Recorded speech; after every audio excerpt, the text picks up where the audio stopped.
my channel. I'm Genevieve Scholl and I'm a self-published author. I have decided that I'm going to start a little experiment, beginning with NaNoWRIMO, which is coming up next week. Yay! I am conducting an experiment. So the bulk of my backlog of books are romance, although a couple of them have some paranormal aspects. This is more for me as a writer. So while I enjoy romance, it does tend to get a little tedious in my opinion if it's the same thing over and over and over again. So I've decided that I'm going to work in as many genres as I can over the next couple of years. Just to give myself some more experience in writing those genres and to see if I enjoy them. So Two Fangs Don't Make a Fight that's coming out in January is a Supernatural Hunter series, loosely based on the show Supernatural. And for NaNoWRIMO, I'm going to write a dark romance, which is something I've never even considered writing before. So it's going to be a bit of a challenge, but I'm looking forward to it.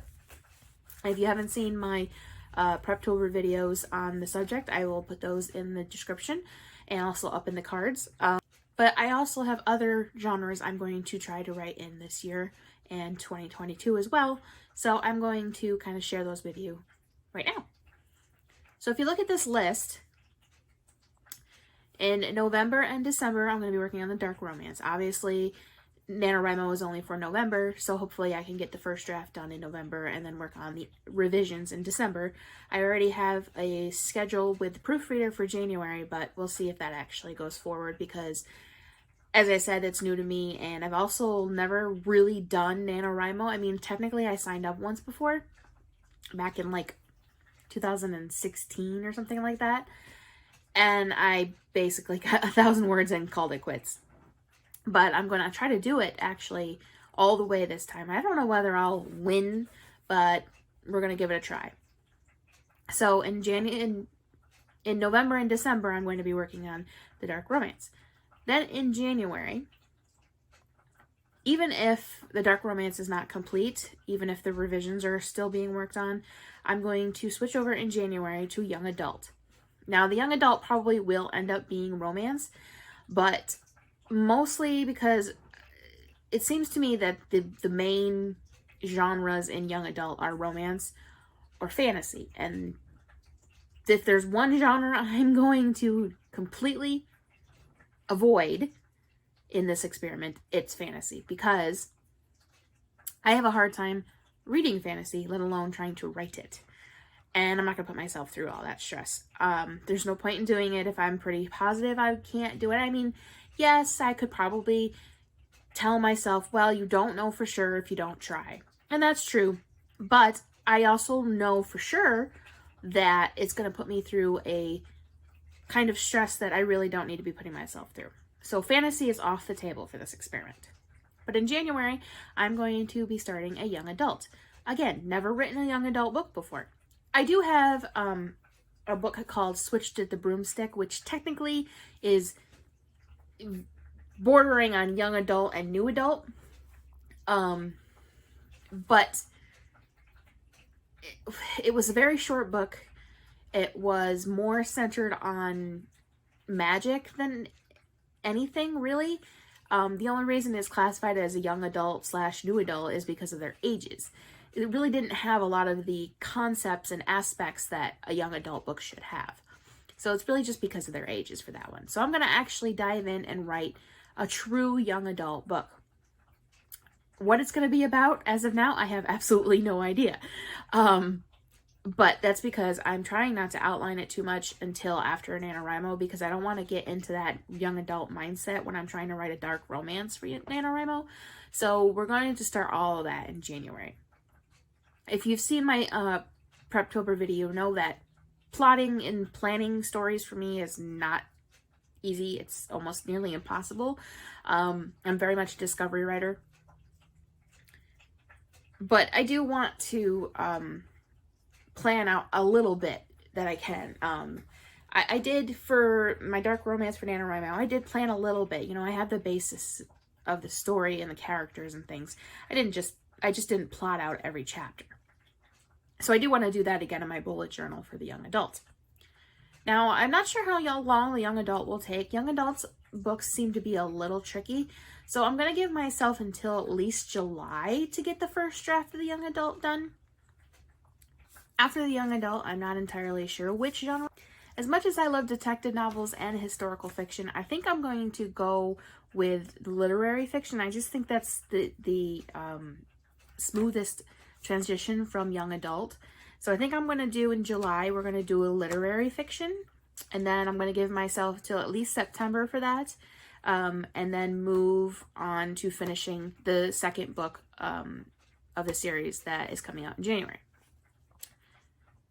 Fast forward to January of 2023, and that's when we're going to delve into the detective novel or the historical fiction. Which one it's going to be at this point, I'm not sure. I kind of want to do historical fiction last because I feel like, aside from fantasy, that's going to be the most difficult for me. But I also feel like if I leave it till last, that I might not... I don't want to say I'm not going to write it, because I'm going to write it. That's the whole point. It's an experiment. But I feel like if I leave it till last, it's going to cause issues, because I'm going to keep putting it off, and then not have even a basic idea of what I want to write for a historical fiction. And so I think what I'm going to do probably is do the historical fiction and then the detective novel / mystery. I think the detective novel will be last, because I do enjoy detective novels quite a lot. And I think that if I do the detective novel last, it'll give me the motivation to finish the historical fiction so that I can get to the detective novel. Versus if I do the detective novel before the historical fiction, what's my motivation to get to this historical fiction and finish that? So I think that's how it's going to go. But seeing that's over a year away, I'm going to leave that alone for now and just work on my schedule. So that's the experiment I am putting myself through in the next year or so. And I'm going to, of course, document every step of it. So I hope you guys will enjoy that. I am currently finishing up getting ready for NaNoWRIMO. I have written the first line of the dark romance, so that's great. And we're going to do a live. Lynn Howard and I are going to do a live on November 1st, 10 a.m. Eastern, 9 a.m. Central. And so I'm going to try to get in my first 1,000 words that day. Which brings me to the next topic of this video. NaNoWRIMO rewards. So what this is going to be is I'm going to have certain rewards to myself for certain word count thresholds. So here is my list of what my rewards are for what word counts. As you can see, for 1,000 words, which I'm hoping to hit right on November 1st, I am going to eat a chocolate bar. Now, this doesn't sound like much of a reward, but I did get a special chocolate bar so that it's a little bit more, a little less every day and a little bit more special. The reason that I only did eating a candy bar for 1,000 words is because 1,000 words sounds like a lot, but honestly, if you're on a roll, you can get 1,000 words done pretty quickly. So I wanted to have something to motivate me, but I didn't want to use any of the larger rewards for just 1,000 words because I wanted something to motivate me even more for the other word counts. 5,000, I get to light my cinnamon candle for the very first time. At 10,000 words, I am going to open up my last bottle of wine that's in the fridge that's been sitting there for months because I don't like to open another bottle before I finish the other bottle. And I do still have 1 or 2 glasses of the other bottle left, but because this is Nano, I've decided that I'm allowed to open the other bottle if I hit 10,000 words. 15,000 words, I'm going to get an ice cream sundae. I know it's cold. I know it's November. I know some of you are calling me crazy right now, but for me, an ice cream sandwich is very motivating, or an ice cream sundae is very motivating. Because I love ice cream so much and I don't get it very often, especially a full sundae, I decided that that's going to be my reward for 15,000 words. 20,000 is a caramel macchiato from Starbucks. Not much to say about that. I love caramel macchiatos. Starbucks is not cheap. That's why it's my reward. 30,000 words, a day off. Now, I am not a full-time author. I will not be a full-time author in November. So I'm not going to be writing every day. I know that's part of the nano, but things get in the way. I have a job. I own a business. Things get in the way. So what I'm going to do is when I hit 30,000 words in my manuscript, I am going to take a day off of everything. So no writing, no work, no housework, no planning, which that part's going to kill me. But I am going to do nothing else but sit down, watch TV, and eat junk food. That's going to be my reward for hitting 30,000 words. For 40,000 words, it's going to be going to the cinema to see a movie, which is one of my favorite pastimes. That's for 40,000 words. Now, for 50,000 words, hitting that threshold, if I actually do that in 1 month, I am going out to eat. And I am going somewhere that costs a lot of money, that takes forever to eat, that makes it so your stomach feels like it's gonna explode when you're done. Because for me, if I hit 50,000 words in 1 month, you're gotta be damn straight that I am going to be celebrating the hell out of it. I'm gonna get appetizers, I'm gonna get rolls, and if they're free, I'm gonna get more rolls. I'm gonna get a drink. I'm gonna probably get steak or something that's just gonna make me want to burst. Because it's gonna be deserved at that point if I hit 50,000 words in 1 month. I have never written 50,000 words, period, for one book, let alone in 1 month. So if I hit it, and I hit it in 1 month, I am going to go nuts. And I will show you some of that going crazy footage because I want you to celebrate with me. So those are my rewards for certain thresholds, certain word thresholds for NaNoWRIMO. Not everybody does this reward system. But if you do, or if you're thinking about doing it, I would love to hear from you in the comments about what word thresholds you're going to use and what your rewards are going to be. Now, you don't have to do anything crazy like going out and buying things you want to use. You could do things as small as saying, oh, I hit 5,000 words, I can read a book. Or I hit 10,000 words, I can watch TV. It doesn't have to be crazy stuff. You don't have to go nuts and go out to a restaurant like I do. Personally, that's just something I'm going to do if I accomplish that 50,000 words, because I'm probably going to be in shock anyway, so I might as well fill myself up with food.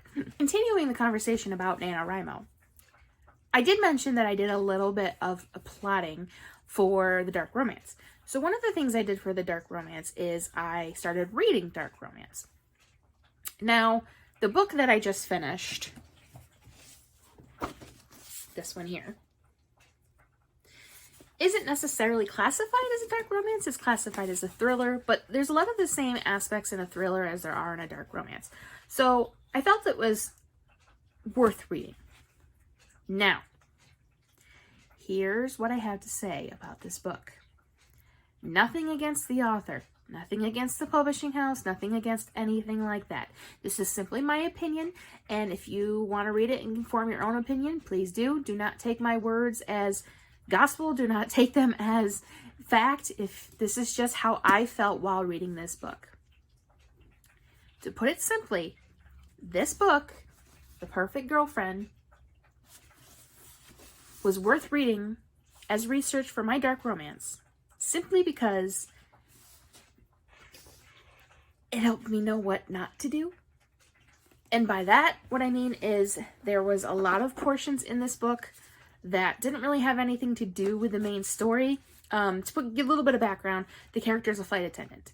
And there are scenes in here where the author describes the places that the flights go and what the flight attendant does in those places, but they do not connect to the main story. Great concept. Absolutely great plot. However, it was not executed correctly. Add to that there were flashback scenes that weren't really flashbacks. They were kind of just the character remembering these things, and it was separate from, it's very hard to explain, but there would be a scene, and the character would be interacting with somebody, and then all of a sudden there's a paragraph break, and it's the past, but it's told as if it's the present, and then it comes back and there's another break and we're back in the other scene. It was very difficult to read because of that. And also, one of the biggest things about this book that kind of gave me issues was that the whole part of her wanting to be the perfect girlfriend and doing these things to manipulate Nate they were occasional. When I pick up a book that is supposed to be a thriller and 80% of the book is not about that thrilling plotline, that causes issues. The parts that were a thriller were great. It's the rest of it that wasn't really executed correctly, and it needed work. But all that is to say that I read this book to get research for my own book. And it did have some helpful points in it. It did help me know what I didn't want to do in my story, but it also helped me with the thrilling portion of my dark romance. Because, like I said, this author did write the thrilling parts very well. So it helped me kind of get into that mindset of how to thrill the reader with my story. Again, all that is to say, that's my opinion, nothing against the author or anything, just how I felt while I was reading the book. The next book I am reading for my research is The Cruel Prince. And while I just started it, I've only read about 3 chapters. But it has a very intriguing beginning, so I'm looking forward to this one.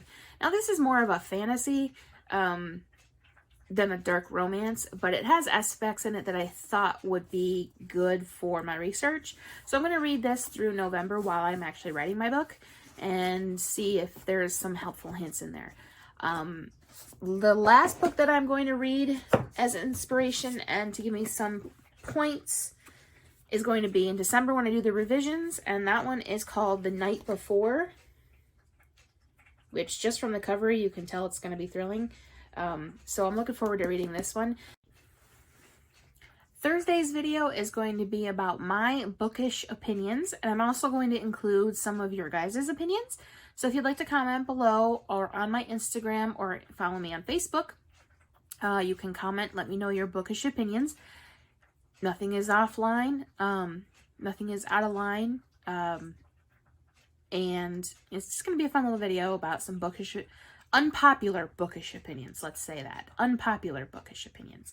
So, safe to say we may get a little taboo. So, it sounds like it's going to be fun.